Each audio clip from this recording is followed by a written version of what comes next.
قال رسول الله صلى الله عليه وسلم لا تقوم الساعة حتى يقبض العلم। আবু হুরায়রা রাদিয়াল্লাহু তাআলা আনহু থেকে বর্ণিত, রাসূলুল্লাহ সাল্লাল্লাহু আলাইহি ওয়াসাল্লাম বলেন, কিয়ামত ততক্ষণ পর্যন্ত সংগঠিত হবে না যতক্ষণ পর্যন্ত ইলম উঠিয়ে না নেওয়া হবে। তার মানে কিয়ামতের আগে আল্লাহ তাআলা এই দুনিয়া থেকে ইলম উঠায়া নিয়ে যাবে, দুনিয়া থেকে ইলম উঠে যাবে। ইলম আল্লাহ তাআলা কিভাবে উঠায়া নেবেন? সাধারণত গ্রামের মানুষ, আমাদের অঞ্চলেও ছোটবেলায় শুনছি, গ্রামের মানুষের ধারণা হলো এইরকম, এই কথাটাকে তারা তাদের নিজেদের ভাষায় বলতো। নবীজি বলেন কিয়ামতের আগে ইলম উঠায়া নেওয়া হবে। আর গ্রামের মানুষ মনে করত ইলমের উৎস হলো কোরআন আর হাদিস, এই জন্য তারা তাদের ভাষায় বলতো যে কিয়ামতের আগে আল্লাহ তাআলা কোরআন হাদিস উঠায়া নিয়ে যাবে। কি বলতো? কিয়ামতের আগে আল্লাহ তাআলা কোরআন হাদিস উঠায়া নিয়ে যাবে। তারা তাদের ভাষায় অনেক রকমের মুখরোচক গল্প বলতো। গল্প, এই পৃথিবীতে এত লেখা কোরআন, এত হাদিস, এগুলো আল্লাহ তাআলা কিভাবে উঠায়া নিবে? ছোটবেলায় আমরা মুরব্বীদের মুখে একটা গল্প শুনতাম। ওনারা বলতো, একদিন ফজরের নামাজে ইমাম সাহেব ইমামতির জন্য দাঁড়াবে। এটা তাদের বানানো গল্প। ফজরের নামাজে ইমাম সাহেব ইমামতির জন্য দাঁড়াবে, তাকবীরে তাহরিমা বলবে, এরপরে সানা পড়লো, আউযু বিল্লাহ বিসমিল্লাহ পড়লো, এরপরে যেই সূরা পড়বে সেটা হলো সূরা ফাতিহা। কিন্তু ইমাম সাহেব তাকবীরে তাহরিমা বলার পরে দাঁড়ায় থাকবে, জবান দিয়ে কোনো কিছু বের হবে না। সে সূরা ফাতিহা ভুলে যাবে। সে মনে করবে আমার পেছনে তো মুসল্লি আছে, মুক্তাদি আছে। স্বাভাবিকভাবে ইমামের যদি কোনো কিছু ভুল হয় তাহলে পেছন থেকে মুক্তাদি তাকে স্মরণ করায় দেয়। সে মনে করবে এই বুঝি আমাকে স্মরণ করায় দিবে, কিন্তু অবস্থা হলো ইমামও ভুলছে, মুসল্লিরাও ভুলছে। গল্প। কিছু সময় দাঁড়িয়ে থাকবার পর ইমাম সাহেব নামাজ ছেড়ে দিয়ে মসজিদের তাক থেকে কোরআন হাতে নিবে সূরা ফাতিহাটা দেখার জন্য। কিন্তু তিনি কোরআন খুলে দেখবেন, কোরআনের পাতাগুলো সব সাদা, কোনো লেখা নাই, সব কালো, লেখাগুলো গায়েব হয়ে গেছে। তারা বলতো যে এক রাত্রিতে আল্লাহ তাআলা গোটা পৃথিবীর কোরআন হাদিসের লেখা উঠায় নিয়ে যাবে। কাগজ থেকেও উঠবে, দিল থেকেও তারা ভুলে যাবে, মনে থাকবে না। এইভাবে কোরআন হাদিস উঠে যাবে। কিন্তু নবীজি সাল্লাল্লাহু আলাইহি ওয়াসাল্লাম জানায় দেন, আল্লাহ তাআলা ইলম একসাথে এইভাবে উঠায় নিবেন না। নবীজি সাল্লাল্লাহু আলাইহি ওয়াসাল্লাম বলেন, ইন্নাল্লাহা লা ইয়াকবিদুল ইলমা ইনতিজাআন ইয়ানতাজিউহু মিনান নাস। নবীজি সাল্লাল্লাহু আলাইহি ওয়াসাল্লাম বলেন, আল্লাহ তাআলা মানুষের অন্তর থেকে একত্রে একসাথে ইলম উঠায়া নেবেন না। এমনটা হবে না এক রাত্রিতে গোটা পৃথিবীর হাফেজে কোরআনরা কোরআন ভুলে যাবে, এমনটা হবে না। মুহাদ্দিস সাহেবরা সব হাদিস ভুলে যাবে, মুফতিয়ানে কেরাম মাসালা ভুলে যাবে, এমনটা হবে না। তাহলে আল্লাহ ইলম কিভাবে উঠায় নিবে? নবীজি বলেন, ওয়ালাকিন ইয়াকবিদুল ইলমা বিকবদিল উলামা। বরং আল্লাহ তাআলা আলেমদেরকে উঠায়া নেওয়ার মাধ্যমে আল্লাহ ইলম উঠায়া নিয়ে যাবে। আজ থেকে শত বছর, হাজার বছর আগে যাওয়ার দরকার নাই। আমরা যদি শুধু পেছনের একটা যুগের দিকে তাকাই, এক যুগ 12 বছর, অথবা আর একটু বেশি 2000 সালের পর থেকে খেয়াল করি, 2026 পর্যন্ত যেই সমস্ত উলামায়ে কেরাম দুনিয়া থেকে চলে গেছে, তাদের খালি স্থান মূলত পূর্ণ হয় নাই। হয়তো তাদের দায়িত্বের চেয়ারে আরেকজন বসছে, কিন্তু যিনি চলে গেছেন ইলম, আমল, তাকওয়া যেই পরিমাণ তার মধ্যে ছিল, ওনার পরবর্তীতে যিনি ওনার দায়িত্ব গ্রহণ করেছেন, এটাই বাস্তব। তাদের সমপরিমাণ যোগ্যতা এখন যারা আছে তাদের নাই, এটাই বাস্তব। মনে করেন যারা দুনিয়া থেকে গেছে তাদের অবস্থান যদি এই জায়গায় হয়, এখন যারা আছে তাদের অবস্থান এই জায়গায়, তাদের নিচে, এরপরে যারা আসবে আর একটু নিচে হবে। এভাবে হতে হতে অবস্থা এমন হবে, এক সময় প্রকৃত যারা আলেম এরকম কেউ দুনিয়ায় থাকবে না। তখন কি হবে? মানুষেরা জাহেলদেরকে ধর্মীয় নেতা হিসাবে গ্রহণ করবে, তাদের কাছে ফতোয়া জিজ্ঞাসা করবে, আর জাহেল না জানলেও ফতোয়া দেওয়ায় ওস্তাদ, ফতোয়া দিয়ে দেবে। নবীজি বলেন, ওই যে জিজ্ঞাসা করছে সেও পথভ্রষ্ট হবে, যে ফতোয়া দিছে সেও পথভ্রষ্ট হবে, সব পথভ্রষ্ট। তাহলে নবীজি সাল্লাল্লাহু আলাইহি ওয়াসাল্লাম বলেন, কিয়ামত ততক্ষণ হবে না যতক্ষণ ইলম উঠিয়ে না নেওয়া হবে। আর আল্লাহ তাআলা ইলম উঠায় নিবেন আলেমদেরকে উঠায় নেওয়ার মাধ্যমে। এখন আমাদের করণীয় কি? আমাদের করণীয় হলো ইলমের এই চর্চা যেন অব্যাহত থাকে, আলেম যেন বেশি বেশি হয়, এই জন্য মেহনত করা। তাই আমাদের উচিত কমপক্ষে প্রত্যেকটা ঘরে একজন সন্তানকেও কমপক্ষে হলেও একমাত্র আল্লাহর সন্তুষ্টির জন্য দিলি ইলম অর্জন করার জন্য ছেড়ে দেওয়া। প্রত্যেক ঘর থেকে একজন কমপক্ষে হবে যে ইলম অর্জন করবে আল্লাহর জন্য। কেন? বলে দুনিয়াই তো ঠিক থাকবে ওই আলেম থাকার জন্য, আর আলেম এদের মাধ্যমে আল্লাহ তাআলা ইলমের হেফাজত করবেন। তাই এই মাদ্রাসা, উলামায়ে কেরাম, তালিবুল ইলম পৃথিবী ঠিক থাকার অন্যতম কারণ। যারা বুঝে না, জালেম, যারা চায় যে ইসলাম নিশ্চিহ্ন করে দিবে, মাদ্রাসা নিশ্চিহ্ন করে দিবে, উলামায়ে কেরামকে শেষ করে দিবে, মাদ্রাসা শিক্ষা বন্ধ করে দিবে, তারাও যদি ভোগ বিলাস করতে চায় এই দুনিয়ায়, এটা যে পারে, এটার অবদান মাদ্রাসা, উলামায়ে কেরামের কারণে। কারণ এরা থাকবে না তো আল্লাহ দুনিয়া রাখবে না। তাই দুনিয়ার নিজাম ঠিক থাকার অন্যতম কারণ এই দুনিয়ার মধ্যে ইলম থাকা, আর ইলম আলেমদের মাধ্যমে থাকবে। 2 নম্বর, নবীজি সাল্লাল্লাহু আলাইহি ওয়াসাল্লাম বলেন, ওয়া তাকসুরাজ জালাজিলু, কিয়ামত ততক্ষণ হবে না যতক্ষণ জালজালা, ভূমিকম্প না বাড়বে। ভূমিকম্পের পরিমাণ কি বাড়ছে? 21 শতাব্দীতে ভূতাত্ত্বিক যারা, ভূতত্ত্ববিদ যারা, তারা বলতেছে ভূমিকম্পের মাত্রা আগের তুলনায় বাড়ছে।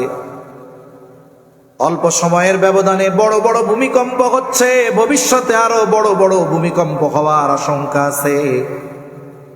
এখন তাদেরকে যদি জিজ্ঞাসা করা হয় এই যে ভূমিকম্প হয় এটার কারণ কি, তারা আমাদেরকে একটা বুঝ দিয়া দিবে। কি বুঝ?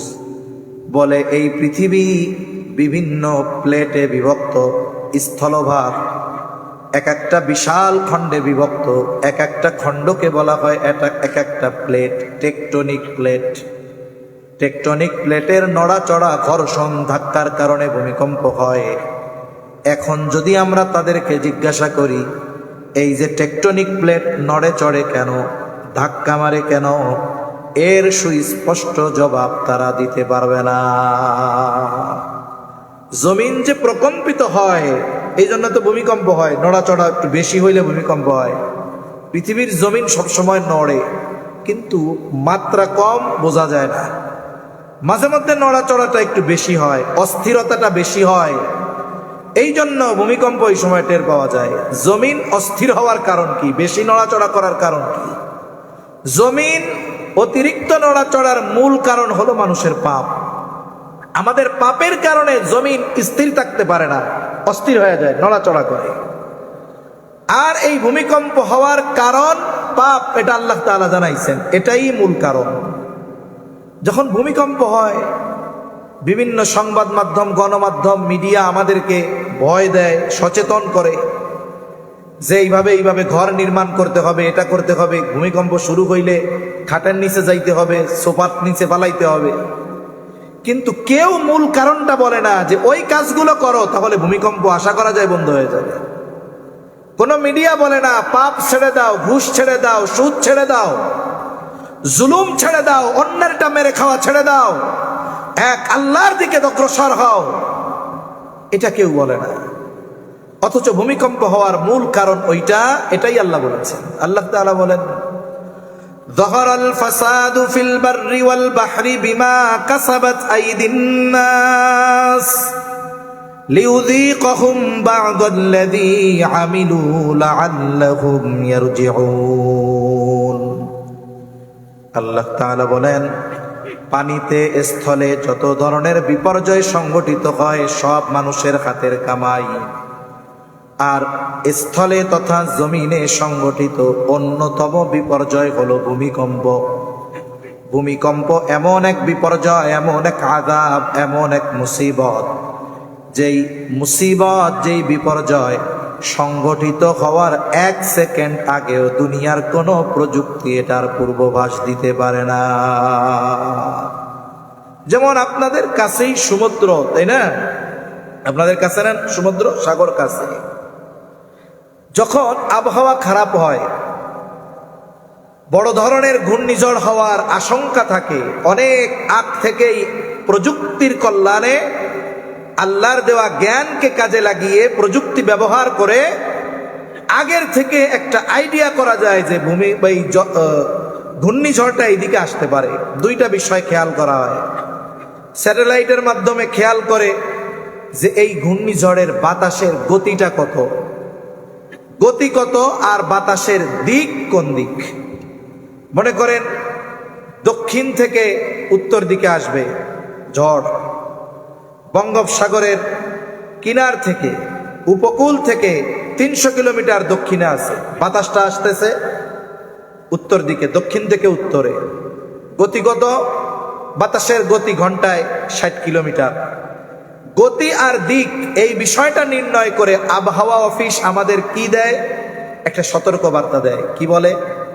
যে এই ঘূর্ণিঝড়টা টেকনাফ উপকূল থেকে 300 কিলোমিটার দক্ষিণে অবস্থান করতেছে, ঘন্টায় 60 কিলোমিটার গতি বেগে দক্ষিণ থেকে উত্তরে আসতেছে। আনুমানিক 6 ঘন্টা পর এই ঘূর্ণিঝড়টা উপকূল অতিক্রম করতে পারে। এই কারণে উপকূলে বসবাসকারী মানুষদেরকে নিরাপদে সরে যেতে বলা হয়েছে। সমুদ্র বন্দরগুলোকে এত নম্বর সতর্ক সংকেত দেখাতে বলা হয়েছে। তার মানে কি, আসন্ন একটা মুসিবত হতে পারে, বাতাসের দিক আর গতি নির্ণয় করে সম্ভাব্য একটা সময় বলে দেওয়া যায়। এরপরে আল্লাহ যদি চায় বাতাস ঘুরে গেছে পশ্চিমের দিক, তাইলে বাংলাদেশ বাদ দিয়ে ওইটা ভারতের দিকে চলে গেল। কিন্তু ভূমিকম্প এমন এক মুসিবত, 1 সেকেন্ড আগেও দুনিয়ার কোন প্রযুক্তি ভূমিকম্পের পূর্বাভাস দিতে পারে না। এমন একটা মুসিবত। তাহলে এই মুসিবত সংগঠিত হওয়ার কারণ কি? আল্লাহ বলেন, এটা তোমাদের হাতের কামাই। ভূমিকম্প আমাদের হাতের কামাই, সিডর, আইলা, লাইলা, জলোচ্ছ্বাস, সুনামি, এটা আমাদের হাতের কামাই। মূল কথা হলো পাপের কারণে আল্লাহ তাআলা এইগুলো দেন। তবে এটাও বাস্তব, আমাদের পাপের পরিমাণ যা, সেই পরিমাণ মুসিবত, বিপর্যয়, শাস্তি আল্লাহ আমাদের দেন না। গোটা পৃথিবীতে যেই পরিমাণ পাপ সংগঠিত হয়, যদি ওই পরিমাণ পাপের শাস্তি আল্লাহ তাআলা আমাদেরকে দিতেন, এই পৃথিবীতে একটি প্রাণও অবশিষ্ট থাকত না। কতটুকু দেয়? একেবারে সামান্য পাপের শাস্তি আল্লাহ আমাদেরকে দেন। লিউযীকাহুম বা'দাল্লাযী আমিলু, আমাদের আমলের তুলনায়, কর্মের তুলনায় একেবারে অতি অল্প পাপের শাস্তি আল্লাহ আমাদের দেন, যার ফলশ্রুতিতে কত মুসিবত। এখন প্রথম কথা হলো, শাস্তি দেওয়ার উদ্দেশ্যটা কি? কারণ কি? উদ্দেশ্য কি? কারণ হলো পাপ, উদ্দেশ্য কি? বলে উদ্দেশ্য হলো বান্দা যেন এই পাপগুলো থেকে ফিরে আসে। কোন ছাত্র অথবা কোন সন্তান যদি অন্যায় করে, একটা অন্যায় করছে ছাত্র, ওস্তাদ তাকে শাস্তি দিল, শাস্তি দেওয়ার কারণ কি? তার অপরাধ। উদ্দেশ্য কি? তাকে মেরে ফেলা না, উদ্দেশ্য হলো সে যেন ওই অপরাধটা আর না করে। তাহলে শাস্তির কারণ অপরাধ, উদ্দেশ্য সে যেন ওই পাপ থেকে ফিরে আসে বা অন্যায়টা আর না করে। দেখা গেল শাস্তি দেওয়ার কিছুদিন পর তার অবস্থার কোনো পরিবর্তন নাই, বরং ওই অপরাধ আরো বাড়ছে। এবার বলেন তো, যেই অপরাধের কারণে আগে দিছিল 10 বাড়ি, সেই অপরাধ যদি সে ত্যাগ না করে, যেই উদ্দেশ্যটাকে তাকে 10টা বাড়ি দেওয়া হয়েছে, এই উদ্দেশ্য কি? অপরাধ করবে না। এখন ওই অপরাধ যদি আবার করে, পরবর্তী শাস্তি বেশি না কম? জোরে বলেন না, বেশি না কম? বেশি। আল্লাহ তাআলা ভূমিকম্প কেন দেন? সিডর আইলা লাইলা কেন দেন?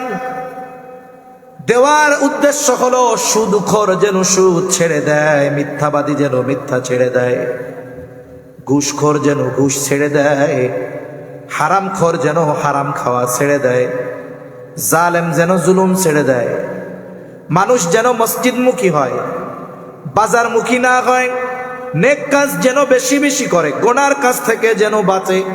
বলেন তো, সম্প্রতি সময়ে বেশ ভূমিকম্প হয়েছে। ভূমিকম্পের পর এখন মনে হয় মসজিদগুলাতে জুমার দিনের মতো ফজরের নামাজে মুসল্লি হয়? হয়? হয় না? তাহলে মনে হয় এলাকার মানুষ, বাংলাদেশের মানুষ সুদ টুদ আর খায় না। বন্ধ হয়ে গেছে না? দেশের থেকে সুদ কারবারি বন্ধ হয়েছে, ঘুষ বন্ধ হয়েছে, অন্যের এটা মেরে খাওয়া বন্ধ হয়েছে, ওজনে কম দেওয়া বন্ধ হয়েছে। এই যে কৃত্রিম সংকট সৃষ্টি করেছে তেল মজুদ কইরা, এই যে অন্যায় অপরাধ, এগুলো কিছুই বন্ধ হয় নাই। তার মানে আমাদের অবস্থা হলো লোহার মতো। লোহাকে পিটাইলে একটা আওয়াজ হয়, কামারকে লোহা কেমন যেন বলে, লোহা লোহা বলে কামার, আমি লোহা, আমাকে পিটাইয়ে তুমি কোদাল বানাবা, দা বানাবা, নিড়ানি বানাবা, যা বানাও বানাও, আমারে পিড়াইয়া আর পিটাইয়া তুমি কিন্তু স্বর্ণ বানাইতে পারবা না। এই জন্য কি বলে, লোহারে যখন পিটায় আওয়াজ হয় যেই সেই। কি বলে? যেই সেই। আমাদের অবস্থাও কেমন যেন এরকম, আযাব গজব যত আসুক না কেন, আমাদের অবস্থা যেই সেই। আহা, এখন বলতে পারেন হুজুর, তাইলে আমরা যদি পাপ ছেড়ে দেই, একেবারে সমুদ্র পারবর্তী, সমুদ্রের পাড়ের মানুষ আমরা, উপকূলের মানুষ, আমরা যদি গুনাহ ছেড়ে দেই, তাহলে কি গোটা পৃথিবীর মধ্যে সব ভূমিকম্প বন্ধ হয়ে যাবে? বলে না। একটা হলো মানুষ সামগ্রিকভাবে যখন পাপাচারে লিপ্ত হয়ে যায়, তখন যখন আযাব আল্লাহ তাআলা ওই পাপের কারণে দেয়, নেককার মানুষরাও ওই শাস্তি থেকে বাঁচতে পারে না। তবে আযাব আসার কারণ তারা হয় না। আমরা যদি পাপ না করি, সবাই পাপ করতেছে, আমরা পাপ থেকে বেঁচে আছি, সবার পাপের কারণে আযাব আসলো, আমরাও আযাবে গ্রেফতার হইলাম, তবে আমরা এই আযাব আসার কারণ নয়। কেন? যেই অপরাধের কারণে আযাব আসছে, আমাদের দ্বারা সেই অপরাধ সংগঠিত হয় নাই। আল্লাহর কাছে জবাব দেওয়ার সুযোগ আছে, আল্লাহ আমরা তো এই পাপে লিপ্ত ছিলাম না, সামগ্রিকভাবে পাপ সংগঠিত হচ্ছিল, আমাদের সেই শক্তি নাই, সামর্থ্য নাই যেই পাপ আমরা থামায় দিব, কিন্তু এই আযাব আসার কারণ যেই পাপ, ওটা থেকে তো আমরা বেঁচেছিলাম। বাঁচার কমপক্ষে এই কথাটা বলে বাঁচার একটা রাস্তা হবে। তা কিয়ামত ততক্ষণ হবে না এইরকম ভূমিকম্প যখন না বৃদ্ধি পাবে। আর বিজ্ঞানও বলতেছে সময়ের সাথে সাথে ভূমিকম্প বাড়তেছে, আরো বাড়বে। বিজ্ঞানীরা যেই কারণ বলুক না কেন, মূল কারণ হলো পাপ বেড়ে যাওয়ার কারণে ভূমিকম্প বাড়তেছে, আরো বাড়বে। এরপরে নবীজি সাল্লাল্লাহু আলাইহি ওয়াসাল্লাম বলেন, ওয়াতাকারাবাজ জামান, কিয়ামত ততক্ষণ সংগঠিত হবে না যতক্ষণ না সময় নিকটবর্তী হবে। কিয়ামতের আগে সময় নিকটবর্তী হবে, সময় সংকুচিত হয়ে যাবে। হাদিসের মধ্যে আসছে, কিয়ামতের আগে সময় নিকটবর্তী হবে, এক যুগ 1 বছরের মতো মনে হবে, বছরকে মাসের মতো মনে হবে, মাসকে সপ্তাহের মতো মনে হবে, সপ্তাহকে দিনের মতো মনে হবে, দিনকে ঘন্টার মতো মনে হবে, ঘন্টাকে মিনিটের মতো মনে হবে, মিনিটকে আগুনের স্ফুলিঙ্গ তথা সেকেন্ডের মতো মনে হবে। মুহাদ্দিসিনে কেরাম বলেন এর দ্বারা উদ্দেশ্য হলো সময় থেকে বরকত চলে যাবে। কারণ 1 থেকে 100 বছর আগেও 60 মিনিটে 1 ঘন্টা ছিল, এখনো 60 মিনিটে 1 ঘন্টা। তাহলে সময়ের পরিমাপ তো ঠিক আছে, কিন্তু এখন কেন সময় দ্রুত চলে যায়? বলে বরকত শূন্য হয়ে যাওয়ার কারণে সময় কেমন যেন দ্রুত চলে যায়। এই পৃথিবীর অন্যতম ইসলামী স্কলার জাস্টিস মুফতি তকি উসমানী দামাত বারকাতুহুমুল আলিয়া হযরত সময়ের মূল্যায়ন নিয়ে বয়ান করতে গিয়ে বলেন, সময় হলো এমন এক জিনিস, মানুষ যদি ইচ্ছা করে তার কর্মের মাধ্যমে সময়কে প্রলম্বিত করতে পারে, তার মানে বরকতময় করতে পারে। আর মানুষ তার কাজের মাধ্যমে সময়কে বরকত শূন্য তথা সংকুচিত করে ফেলে। সময় এটারে মানুষ বরকতময় বানাইতে পারে কেমনে? বলে নেক কাজের মাধ্যমে। মানুষ যখন নেক কাজ করে সময় কেমন যেন ধীরে ধীরে যায়। মানুষ যখন গুনার কাজ করে সময়টা খুব দ্রুত তার সাথে যায়। যেমন দেখবেন মসজিদে যদি নামাজ পড়তে যায় মুসল্লি, ইমাম সাহেবের মোটামুটি সময়ের ব্যাপারে মুসল্লিদের একটা আইডিয়া হয়ে যায়। ইমাম সাহেবের ফজরের নামাজে 10 মিনিট লাগে, এশার নামাজে 12 মিনিট 10 মিনিট লাগে, একটা আইডিয়া হয়।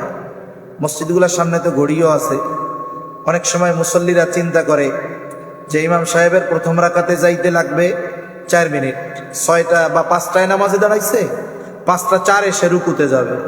কিন্তু দেখা গেল ইমাম সাহেব ওই দিন কেরাতে একটু লম্বা ধরছে, অন্যদিন 1 পৃষ্ঠা দিয়ে 1 রাকাত পড়াইতো, আজকে ফজরে নিয়ত করেছে 2 পৃষ্ঠা পড়বে। এবার 5টা 4 বাইজা 5টা 5 রুকুতে যায় না, 5টা 6 বাইজা যায় রুকুতে যায় না। এবার পেছন থেকে মুসল্লিরা ইমামরে সিগন্যাল দেয়, তার মনে করে আর কত লম্বা করবেন, রুকুতে যান তাড়াতাড়ি।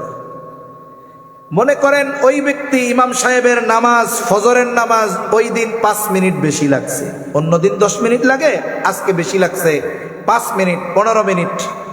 এই যে 5টা মিনিট সময় ব্যয় হয়েছে কোথায়? ঈমানের পরে সবচাইতে গুরুত্বপূর্ণ ইবাদতের মধ্যে ব্যয় হয়েছে এটা, মাত্র 5 মিনিট।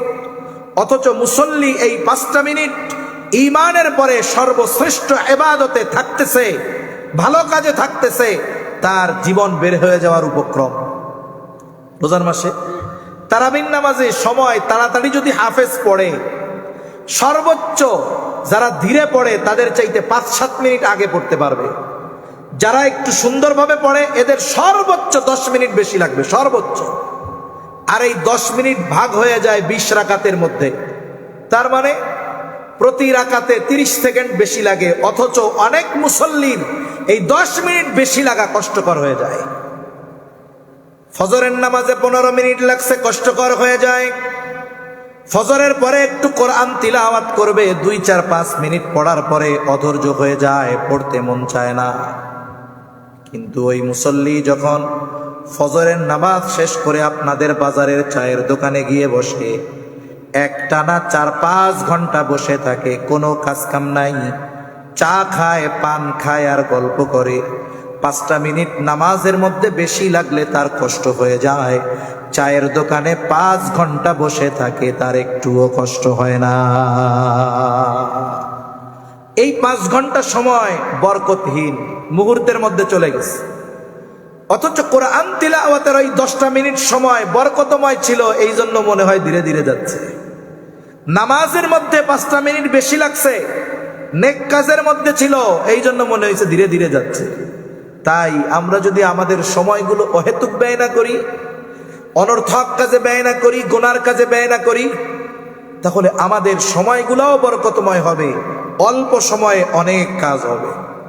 আমাদের অতীতের অনেক বুজুর্গ, ওই সময় যাতায়াত কত কঠিন ছিল, লেখা কত কঠিন ছিল, এরপরেও দেখা গেছে হাজার হাজার মাইল জীবনে সফর করছে, হাজার হাজার লেখা তার দ্বারা লেখা হয়েছে, আবার কত দিনই খেদমত হয়েছে। অথচ এখন সবকিছু সহজ, যাতায়াত সহজ, লেখা সহজ, করা সহজ। কিন্তু তারা যে খেদমত গুলা করে গেছে, তারা যে কিতাবগুলো লিখে গেছে, আমরা এগুলো পড়ারই টাইম পাই না। আমাদের সময় এত বরকত শূন্য হয়ে গেছে। তা কিয়ামতের আগে অনর্থক কাজ বাড়বে, গুনার কাজ বাড়বে, অহেতুক কাজ বাড়বে, যার কারণে সময়টা বরকত শূন্য হয়ে যাবে। মনে হবে এই তো সেই দিন জুমার নামাজ পড়লাম, মনে হচ্ছে আর 2 দিন পরে আবার জুমার দিন। এইভাবে সময় বরকত শূন্য হয়ে যাবে। তা আমরা চেষ্টা করব আমাদের সময়গুলোকে ভালো কাজে, নেকের কাজে, অর্থবহ কাজে ব্যয় করার। আল্লাহ তৌফিক দান করেন। এরপরে নবীজি সাল্লাল্লাহু আলাইহি ওয়াসাল্লাম বলেন, ওয়াতাকসুরুল হারাজ, কিয়ামতের আগে হারজ বেড়ে যাবে। ওয়াহুয়াল কাতলুল কাতাল, এটা হলো পারস্পরিক হত্যাকাণ্ড। মুসলমানদের মধ্যে যেটা সংগঠিত হবে। নবীজি সাল্লাল্লাহু আলাইহি ওয়াসাল্লাম যখন হারজের কথা বলেছেন, সাহাবায়ে কেরাম জিজ্ঞাসা করলেন, ইয়া রাসূলুল্লাহ সাল্লাল্লাহু আলাইহি ওয়াসাল্লাম, আমরা তো প্রতি বছর যুদ্ধের ময়দানে হাজার হাজার মুশরিকদেরকে হত্যা করি, এটাও কি হারজ? নবীজি সাল্লাল্লাহু আলাইহি ওয়াসাল্লাম বলেন, না, এইটা হারজ না। হারজ কি? প্রতিবেশী প্রতিবেশীকে হত্যা করবে, চাচা ভাতিজাকে হত্যা করবে, তার মানে হারজ হলো এমন হত্যাকাণ্ড যেটা মুসলিম কর্তৃক অমুসলিমদের সাথে অথবা অমুসলিম কর্তৃক মুসলমানদের সাথে সংগঠিত হবে এমন নয়, বরং এই হত্যাকাণ্ড মুসলমানদের নিজেদের মধ্যে সংগঠিত হবে। এই হত্যাকাণ্ড সংগঠিত হবে মুসলমানদের নিজেদের মধ্যে। পরস্পর পরস্পরকে হত্যা করবে, তুচ্ছ কারণে মানুষ মানুষকে হত্যা করবে। সেই জামানা তো এখন চলতেছে। আমরা যদি এখনো দুনিয়ায় হিসাব করি, স্বাভাবিক হিসাব, যখন যুদ্ধ চলতেছে এই সময়টার হিসাব একটু রাখেন। যেমন এখন ইরানকে নিশ্চিহ্ন করে দেওয়ার জন্য ইসরায়েল হত্যাযজ্ঞ চালায় যাচ্ছে। এটার পেছনে আমরা হয়তো অনেকে বুঝি না, কিন্তু ওরা এইটাকে ধর্মীয় কারণ সামনে আইনা এই কাজটা তারা করতেছে। কারণ ইসরায়েল, গ্রেটার ইসরায়েল প্রতিষ্ঠা করার জন্য তারা সময়ের সাথে সাথে অগ্রসর হচ্ছে। কারণ তারা জানে যে তাদের এই কাজের ক্ষেত্রে আরবের দেশগুলো প্রতিবন্ধকতা সৃষ্টি করার মতো যোগ্যতা এরা রাখে না।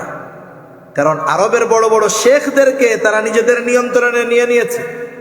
এজন্য আরব আমিরাতের মতো দেশ, এদেরকে বলা হয় প্রো ইসরায়েল। এরা মুসলমান নামে, মুসলমান সুরতে, কিন্তু পদলেহন করে গিয়ে ইসরায়েল। আরবের শাসকগুলোর অবস্থা এরকম। ওরা ওদের এক মিশন নিয়ে সামনে অগ্রসর হচ্ছে। কিন্তু স্বাভাবিকভাবে যদি আমরা হিসাব করি, গোটা পৃথিবীতে প্রতি বছরে যেই পরিমাণ মুসলমান কাফেরদের হাতে শহীদ হয়, দুনিয়া থেকে বিদায় নেয়, এর চাইতে বেশি মুসলমান হত্যার শিকার হয় মুসলমানদের পারস্পরিক দ্বন্দ্বের কারণে। দেখা যাবে ব্যক্তিগত কারণ, সামাজিক কারণ, রাজনৈতিক কারণ, অর্থনৈতিক কারণ, প্রভাব প্রতিপত্তি বিস্তারকে কেন্দ্র করে একের পর এক মুসলমানদের মধ্যে হত্যাকাণ্ড সংঘটিত হচ্ছে। আমাদের দেশে এমনও ঘটনা আছে, মাত্র 2 টাকার জন্য একজন আরেকজনকে হত্যা করে ফেলছে। এত তুচ্ছ কারণে হত্যাকাণ্ড সংঘটিত হচ্ছে। কিয়ামতের আগে হত্যাকাণ্ড এত ব্যাপকতা লাভ করবে, যাকে হত্যা করা হবে সে জানবে না কেন আমাকে হত্যা করা হলো। যারা হত্যা করবে তারাও জানবে না কেন এই ব্যক্তিকে হত্যা করলাম। এই রকম হত্যাকাণ্ড প্রতিনিয়ত আমাদের মুসলমানদের মধ্যে সংগঠিত হচ্ছে। অথচ একজন মুসলমানের সাথে মুসলমানের সম্পর্ক কেমন থাকা দরকার ছিল? মুসলমান হওয়ার দরকার ছিল এক দেহের মতো।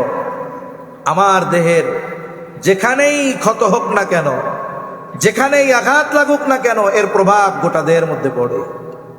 আমি গতকাল ব্যথা পাইছি পায়, এর ব্যথা আমার গোটা শরীরের মধ্যে আছে। আমি কথা যখন বলতেছি আমার পার মধ্যে কেমন জানি মনে হচ্ছে আঘাত লাগতেছে। কথা বলতেছি মুখ দিয়া, কিন্তু ওই জায়গায়ও এর প্রভাব পড়তেছে। ওইটার ব্যথার প্রভাব আমার গোটা দেহের মধ্যে চলতেছে। আমরা মুসলমান একটা দেহের মতো হওয়ার কথা ছিল। হাদিসের মধ্যেও আসছে, পায়ে আঘাত ফুটলে মাথাও সেটার প্রভাব পায়। পায়ে আঘাত ফুটলে গোটা দেহ কষ্ট পায়।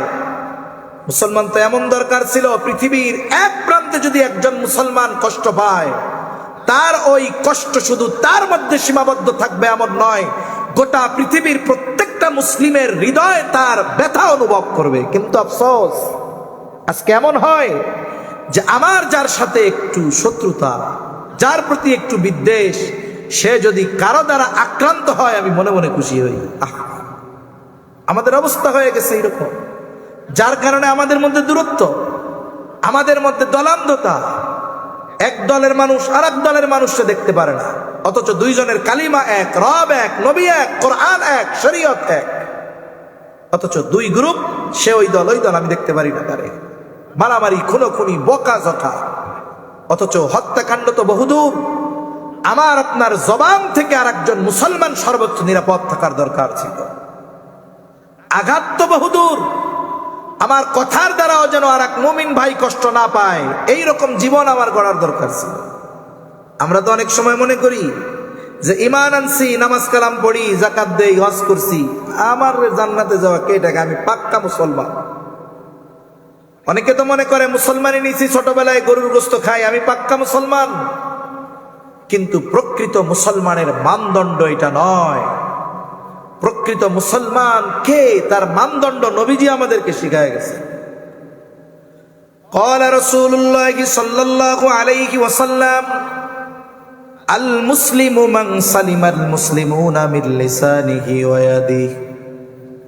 নবীজি সাল্লাল্লাহু আলাইহি ওয়াসাল্লাম বলেন, প্রকৃত মুসলমান হলো সে যার জবান আর হাতের অনিষ্ট থেকে অপর মুসলমান থাকে নিরাপদ। আমি মুসলমান কিনা, প্রকৃতপক্ষে মুসলমান কিনা, আল্লাহ তো বলছেন মুসলমান না হয়ে মরো না। আমি প্রকৃত মুসলমান কিনা এটা যাচাই বাছাই আমি নিজেই করতে পারবো। মানুষ তাহাজ্জুদ পড়ে, মসজিদের সভাপতি, মাদ্রাসার সেক্রেটারি, অনেক বড় দানবীর, তাহাজ্জুদ, তাওয়াবিন, ইশরাক পর্যন্ত তার ছুটে না। কিন্তু যদি তার ওই জবানে কোনো মুসলমান কষ্ট পায়, বুঝতে হবে সে ইবাদত করে আবেদ হইতে পারছে, কিন্তু প্রকৃত মুসলমান ওই ব্যক্তি হতে পারে না। তাহলে নবীজি বলেন, মুসলমান হলো সে, প্রকৃত মুসলমান হলো সে যার জবান আর হাতের অনিষ্ট থেকে অপর মুসলমান থেকে নিরাপদ। তার মানে প্রকৃত মুসলমান হওয়ার জন্য জবান নিয়ন্ত্রণ দরকার।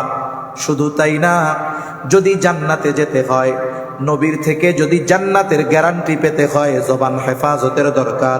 কারণ হাদিসের মধ্যে আসছে, নবীজি সাল্লাল্লাহু আলাইহি ওয়াসাল্লাম বলেন, তোমরা দুইটা জিনিস হেফাজতের গ্যারান্টি দাও, আমি তোমাদেরকে জান্নাতের গ্যারান্টি দিব। একটা হলো উভয় চোয়ালের মধ্যবর্তী যেই গোশতের টুকরা জিহ্বা, আর উভয় উরুর মধ্যবর্তী যেটা লজ্জা স্থান। নবীজি বলেন, এই দুইটা জিনিস হেফাজতের গ্যারান্টি দাও, আমি নবী তোমাদেরকে জান্নাতের গ্যারান্টি দিয়ে দিব। তাহলে জবান হেফাজতের মাধ্যমে মুসলমান হওয়া যায়, জবান হেফাজতের মাধ্যমে নবীজির থেকে জান্নাতের গ্যারান্টি পাওয়া যায়। তাহলে আমরা আজকে থেকে প্রতিজ্ঞাবদ্ধ হই, এই জবান দিয়ে আমি আমার কোন মুসলমান ভাইকে অন্যায়ভাবে কথার দ্বারাও কষ্ট দিব না। জবান বড় কঠিন জিনিস। নবীজি সাল্লাল্লাহু আলাইহি ওয়াসাল্লাম বলেন, তোমরা ওই দিন আসার আগে সতর্ক হও যেই দিন আল্লাহ তাআলা বাদী বিবাদীর মধ্যে ফয়সালা করে দিবেন। সেই দিনটা হলো কিয়ামতের দিন। এই দিনটা হলো ইয়াউমুল হিসাব, হিসাবের দিন। ওই দিনটা হলো প্রতিদানের দিন। ওই দিন দুনিয়ার সব মামলার মীমাংসা করবেন আল্লাহ। নবীজি বলেন, যেই দিন, ওই দিন আসার আগে সতর্ক হও, যেই দিন আল্লাহ বাদী বিবাদীর মধ্যে ফয়সালা করবেন। নবীজি বলেন, দুনিয়াতে কেউ যদি অন্যায়ভাবে কথার দ্বারাও কাউকে কষ্ট দিয়ে থাকে, কিয়ামতের দিন এই বিষয়টারও ফয়সালা করবেন আল্লাহ। তাহলে আসুন, আঘাত তো বহুদূর, হত্যাকাণ্ড বহুদূর, আমরা আমাদের জবানকে নিয়ন্ত্রণে অভ্যস্ত হই। আমি আমার জবান দিয়ে কোনো মুসলমান ভাইকে কথার দ্বারা কষ্ট দিব না, ফেসবুকে লেখনির মাধ্যমে দিব না, কলমের মাধ্যমে দিব না। যদি আমরা শুধু আমাদের জবানটাকে নিয়ন্ত্রণ করতে পারি, তাহলে দেখা যাবে সমাজে সংগঠিত 70% যেই বিশৃঙ্খলা, যেই অন্যায় অপরাধ মুহূর্তের মধ্যে দূর হয়ে যাবে। কিন্তু এটারে নিয়ন্ত্রণ করা তো বড় কঠিন। একটু চিন্তা করব যে আমার জবান দিয়ে যে কথা উচ্চারিত হয় এগুলো ধ্বংস হয়ে যায় না, এগুলো হেফাজতের ব্যবস্থা আল্লাহ করে রাখছেন। এই চিন্তাগুলো যদি করে কথা বলি তাহলে আমাদের কথা লিমিটের মধ্যে থাকবে, অপ্রয়োজনীয় অহেতুক কথা বের হবে না, আমার কথার দ্বারা মানুষ কষ্ট পাবে না। তাহলে আশা করা যায় আমার জন্য পরকালে হিসাব দেওয়া সহজ হবে। নবীজির কাছে আমরা তো অনেক সময় মনে করি ইবাদত করলেই উত্তম ব্যক্তি হয়ে যাওয়া যায়। আসলে বিষয়টা এমন নয়, বরং উত্তম হওয়ার জন্য আখলাক, আচার আচরণ এটা ভালো করতে হয়। নবীজির কাছে দুইজন মহিলার খবর আসছে। একজনের ব্যাপারে বলা হলো, ইয়া রাসূলুল্লাহ সাল্লাল্লাহু আলাইহি ওয়াসাল্লাম, এই মহিলা এমন কোন ইবাদত নাই যে সেটা সে করে না। ফরজগুলা তো আছে, যেগুলো আবশ্যকীয় সেগুলা তো আছে, সাথে সাথে যত রকমের ইবাদত আছে, নফল ইবাদত কোনগুলোই সে ছেড়ে দেয় না। তিলাওয়াতে কমতি নাই, তাসবিহ তাহলিল জিকির আজকারে কোনো কমতি নাই, তাহাজ্জুদ আওয়াবিন ইশরাক সব তার আছে। তার মানে ইবাদত করে অনেক। তবে একটা সমস্যা, সে তার আশেপাশের মানুষের সাথে খারাপ ব্যবহার করে, রূঢ় আচরণ করে, তবে ইবাদতের অভাব নাই। আরেকজন মহিলা যতটুকু না করলেই নয় এর বেশি সে করে না। তার মানে ফরজ, ওয়াজিব, সুন্নাতে মুআক্কাদা এটাই তার ইবাদত, কিন্তু সে তার আশেপাশের মানুষের সাথে ভালো আচরণ করে। নবীজিকে জিজ্ঞাসা করা হলো, ইয়া রাসূলুল্লাহ সাল্লাল্লাহু আলাইহি ওয়াসাল্লাম, এই দুই মহিলার মধ্যে উত্তম কে?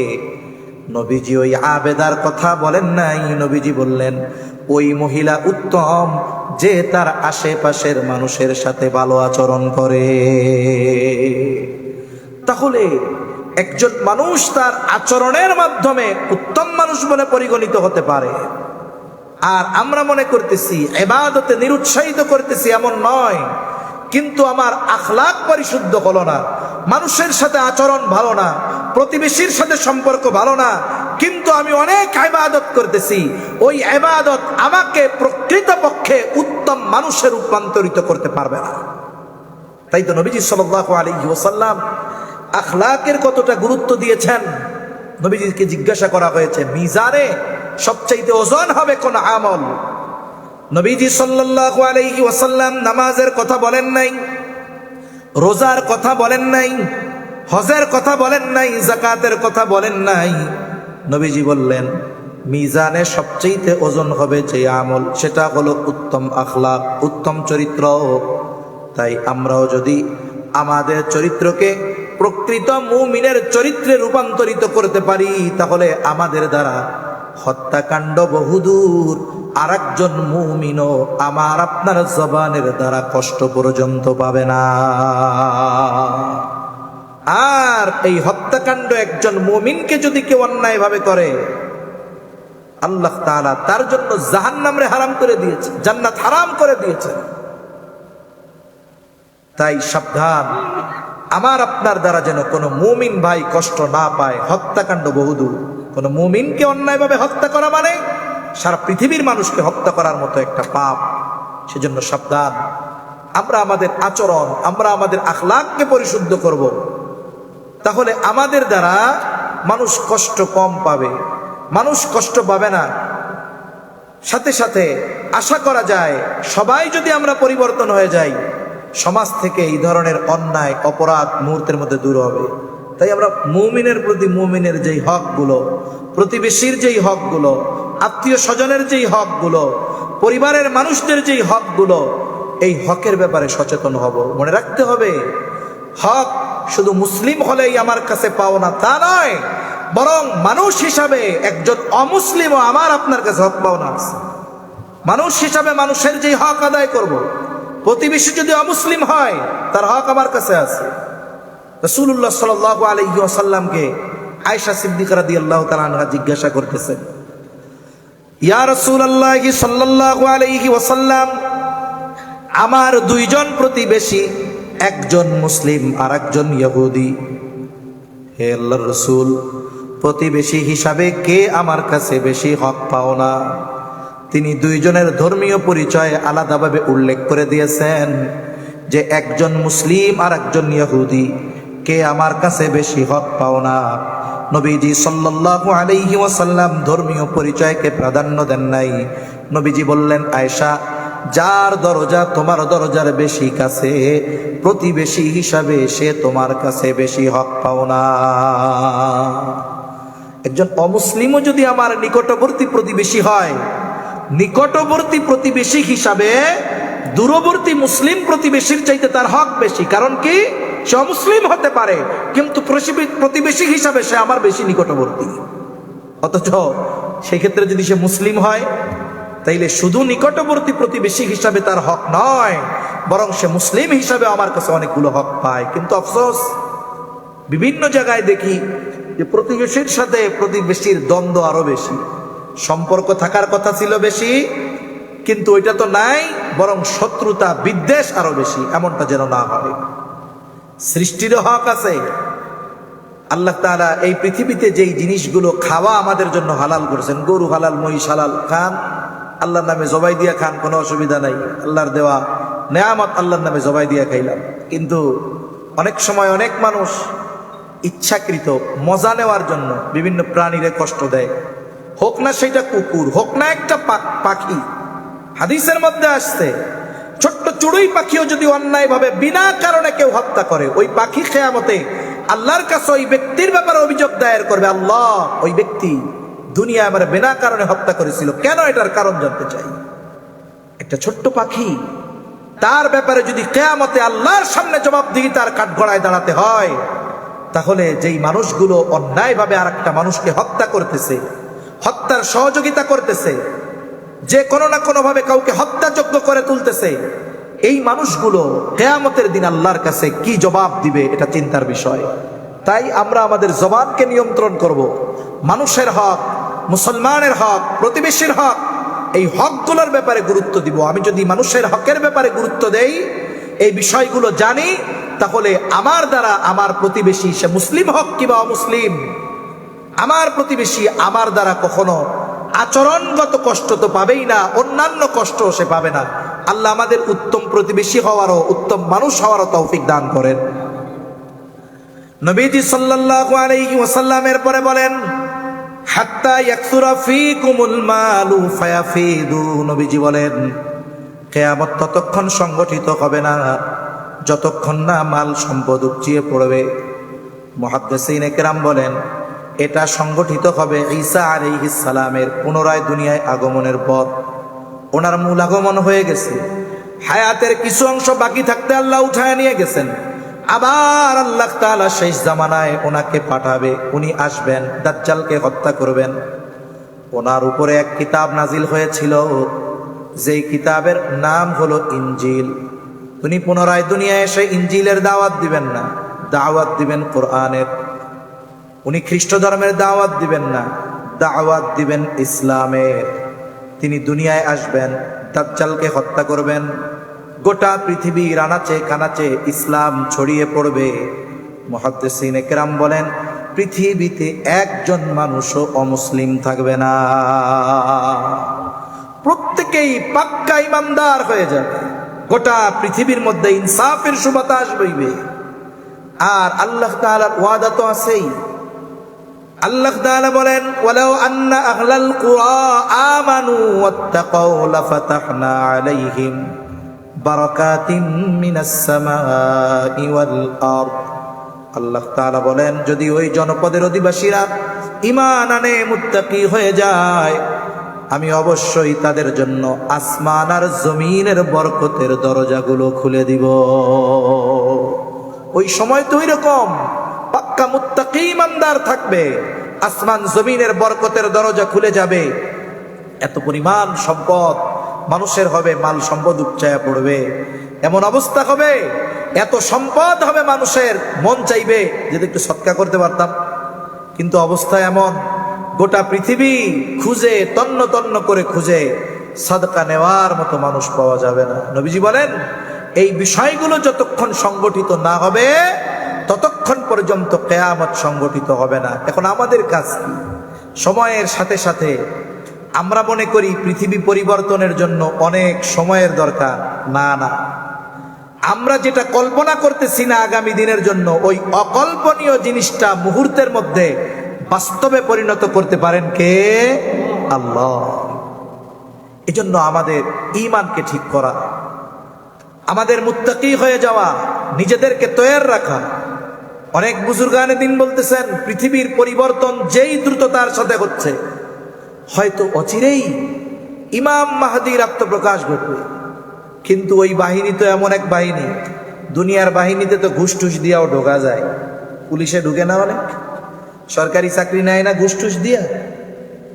ওই বাহিনীতে তো ঘুষ দিয়ে ঢোকা যাবে না, মন চাইলেই ঢোকা যাবে না। ওই বাহিনীর সংখ্যা অনেক হবে না, কিন্তু যারা ওই বাহিনীতে থাকবে এক একজন শত শত নয়, হাজার হাজার শত্রুর সাথে মোকাবেলা করার মতো ঈমানি শক্তি তাদের থাকবে। কিন্তু আমরা যদি এখন থেকেই নিজেদেরকে ওইভাবে প্রস্তুত করে না তুলি, তাহলে দেখা যাবে ওই বাহিনীর সদস্য হওয়ার মতো সুযোগ আমাদের হয় নাই। তা পৃথিবীর পরিবর্তন খুব দ্রুততার সাথে ঘটতেছে। তাই আমাদেরকে কিয়ামতের যে পূর্বে যে বিষয়গুলো আসবে এগুলোর জন্য প্রস্তুতি নেওয়া দরকার। অনেকের অবস্থা হলো এরকম, কিয়ামতের আলামতের আলোচনাগুলো হয়, বলে এই তো 2024 সালে ইমাম মাহদী চলে আসবে। মানুষ এইগুলা শুনে, অনেক যুবক তরুণ দেখছি খুব পেরেশান, চিন্তিত, নামাজ কালাম পড়ে না। কিরে কি হয়েছে? হুজুর অমুক স্কলার বলছে 2024 সালে 25 সালে ইমাম মাহদী চলে আসবে, পৃথিবী তো শেষ, হুজুর কি করব? তা উনি টেনশনের ঠেলায় নামাজ কালাম কিচ্ছু পড়ে না। কিয়ামত চলে আসতেছে, উনি এত চিন্তিত যে উনি নামাজ কালাম পড়ার টাইম পাচ্ছে না। এটা হলো শয়তানের এক ধরনের ধোঁকা। আমরা আমাদেরকে সর্বদা প্রস্তুত রাখবো, সর্বদা প্রস্তুত থাকবো। আমি যদি এইভাবে নিজেরা সব সময় প্রস্তুত রাখি, পৃথিবীর অবস্থা যখন যা হোক আমি সব অবস্থার জন্য প্রস্তুত আছি। তাই আমরা যারা ইমামদার, আমাদের নিজেদেরকে প্রস্তুত করার সময় খুব কম। নিজেদেরকে সর্ব অবস্থায় প্রস্তুত রাখা দরকার। যে কোনো সময় দ্বীনের জন্য আমাদেরকে যদি আত্মত্যাগ করতে হয়, দ্বীনের জন্য লড়াই করতে হয়, নিজেদেরকে সেইভাবে সর্বদা সকল মুসলমানের প্রস্তুত রাখার দরকার আছে না নাই? কোন সময় কি হয়ে যায় বলা যায় না। তাই সম্মানিত উপস্থিতি, কিয়ামত সংগঠিত হবে, কোনো সন্দেহ নাই। কিন্তু আমাদের কিছু ভাইয়ের সমস্যা যে এই বিষয়টাকে কেন্দ্র করে তারা অনেক সময় ডিপ্রেশনে ভুগে, চিন্তায় ভুগে, প্যানিকে ভুগে, নিজেদেরকে আর প্রস্তুত করার সুযোগ পায় না। এজন্য আমরা তাকদীরে বিশ্বাসী যে এটার ইলম একমাত্র আল্লাহ তাআলার কাছে। তবে হ্যাঁ, আমরা ওই বিষয়গুলোর জন্য নিজেদেরকে প্রস্তুত করতে হবে। আর শয়তান আমাদেরকে প্রস্তুত করার ক্ষেত্রে বাধা প্রদান করে দুনিয়াবি বিভিন্ন বিষয় আমাদের সামনে এনে। তাই আমরা চেষ্টা করব মুহাক্কিক বুজুর্গ ওলামা হযরতদের সাথে সম্পর্ক রেখে আগামীর জন্য নিজেদেরকে তৈরি করা। আল্লাহ সুবহানাহু ওয়া তাআলা আমাদের সবাইকে কথাগুলো বুঝবার তৌফিক দান করেন, বলি আমিন। ওয়া আখিরু দাওয়ানা আলহামদুলিল্লাহি রাব্বিল আলামিন। আসসালামু আলাইকুম ওয়া রাহমাতুল্লাহি ওয়া বারাকাতুহু। আমরা দুরূদ শরীফ পাঠ করি। আল্লাহুম্মা সাল্লি আলা মুহাম্মদ ওয়া আলা আলি মুহাম্মাদিন কামা সাল্লাইতা আলা ইব্রাহিম ওয়া আলা আলি ইব্রাহিম ইন্নাকা হামিদুম মাজিদ।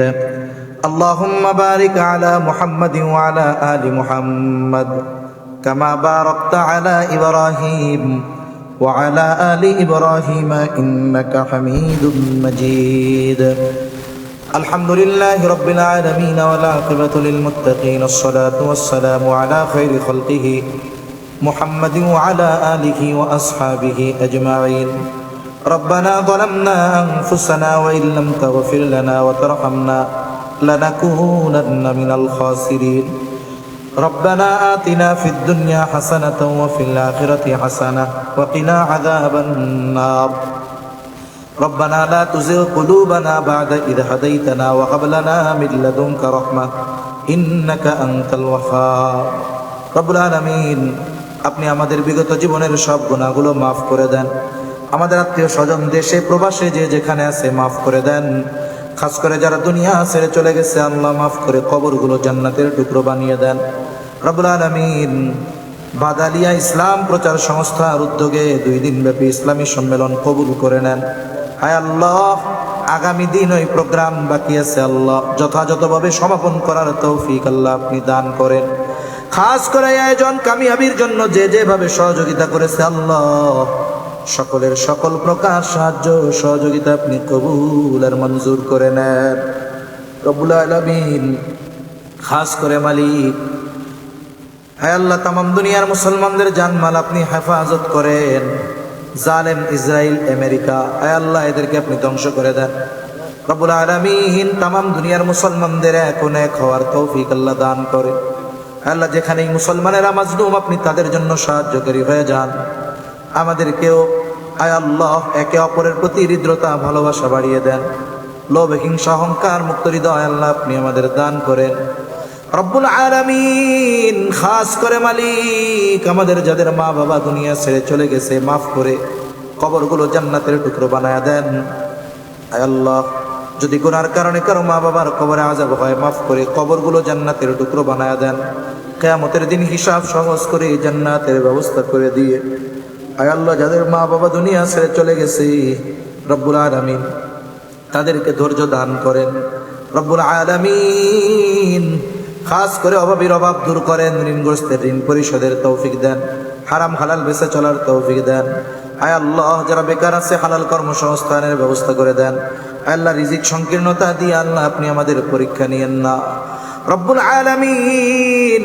আমাদের সকলকে বারবার মক্কা মদিনা জিয়ারতের তৌফিক দেন আল্লাহ।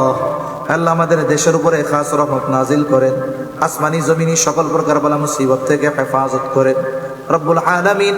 আমাদের যেই সমস্ত আকাবিরিন হযরত দুনিয়া থেকে চলে গেছে আয় আল্লাহ তাদের সম্মান মর্যাদা আপনি আখিরাতের জীবনে আরো বাড়ায়া দেন। যেই সমস্ত মুরব্বীরা বেঁচে আছে আল্লাহ সুস্থ দীর্ঘ নেক হায়াত আল্লাহ আপনি দান করেন রব্বুল আলামিন। আমাদের দেশের উপরে খাস রহমত নাজিল করেন, আসমানি জমিনি সকল প্রকার বালা মুসিবত থেকে হেফাজত করেন।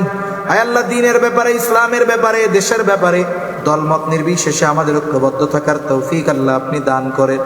আয় আল্লাহ কার মনে কি চাওয়া সকলের মনের নেক চাওয়া নেক আশা আল্লাহ আপনি কবুল করে নেন রব্বুল আলামিন। আমাদের অন্তর আপনার এবং আপনার হাবিবের মোহাব্বত দিয়ে ভরপুর করে দেন।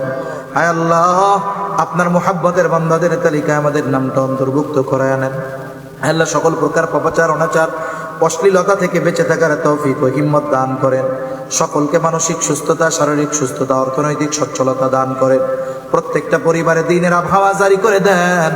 আয় আল্লাহ আগামী প্রজন্মকে দ্বীনের উপরে পরিচালিত করার জিম্মাদারি আল্লাহ আপনি নিয়ে নেন। আয় আল্লাহ সকল প্রকার ফিতনা থেকে আপনি আমাদের হেফাজত করেন আল্লাহ। হক বাতিল নির্ণয় করার মতো হৃদয় চক্ষু আপনি আমাদের দান করেন মালিক রব্বুল আলামিন। খাস করে মালিক ঘরে ফলায় মৃত্যু দিয়েন না, হঠাৎ মৃত্যু দিয়েন না রব্বুল আলামিন। আমাদেরকে আপনি শাহাদাতের মৃত্যু দান করেন। اللهم ارزقنا شهادة في سبيلك واجعل قبرنا ببلد رسولك. اللهم إنا نعوذ بك من الهم والحزن والعجز والكسل والجبن والبخل وضلع الدين وغلبة الرجال. رب اجعلني مقيم الصلاة ومن ذريتي ربنا وتقبل دعاء. ربنا اغفر لي ولوالدي وللمؤمنين يوم يقوم الحساب. ربنا هب لنا من أزواجنا وذرياتنا قرة أعين وجعلنا للمتقين إماما.